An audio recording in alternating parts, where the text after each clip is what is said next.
ଜୟ ଜଗନ୍ନାଥ, ଜୟ ମା ଲକ୍ଷ୍ମୀ। ଧନୁ ସଂକ୍ରାନ୍ତି ପୌଷ ମାସ 16 ତାରିଖ ମଙ୍ଗଳବାର ଧନୁ ସଂକ୍ରାନ୍ତି। ଆଜି ସୂର୍ଯ୍ୟନାରାୟଣ ବିଛା ରାଶିରୁ ଧନୁ ରାଶିକୁ ଗୋଚର କରୁଛନ୍ତି। ତେଣୁ ଏହି ସଂକ୍ରାନ୍ତିକୁ ଧନୁ ସଂକ୍ରାନ୍ତି କୁହନ୍ତି।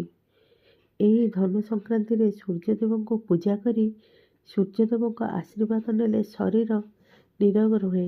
ଆଜି ଶ୍ରୀମନ୍ଦିରରେ ପହିଲି ଭୋଗର ଆରମ୍ଭ। ମୁଆଁ ଭୋଗ ହୁଏ। ସବୁ ଦେବାଳୟମାନଙ୍କରେ ମଧ୍ୟ ମୁଆଁ ଭୋଗ ହୁଏ। ଏହି ପୌଷ ମାସରେ ମା ମହାଲକ୍ଷ୍ମୀ ଶ୍ରୀମନ୍ଦିରରୁ ତାଙ୍କ ପିତା ଘରକୁ ମାସେ ପର୍ଯ୍ୟନ୍ତ ଯାଇଥିଲେ। ତେଣୁ ଧନୁ ସଂକ୍ରାନ୍ତି ଠାରୁ ମକର ସଂକ୍ରାନ୍ତି ପର୍ଯ୍ୟନ୍ତ କୌଣସି ଶୁଭ କାମ ହୁଏ ନାହିଁ। ମକର ସଂକ୍ରାନ୍ତିରୁ ଶୁଭ କାମ ସବୁ ହୁଏ।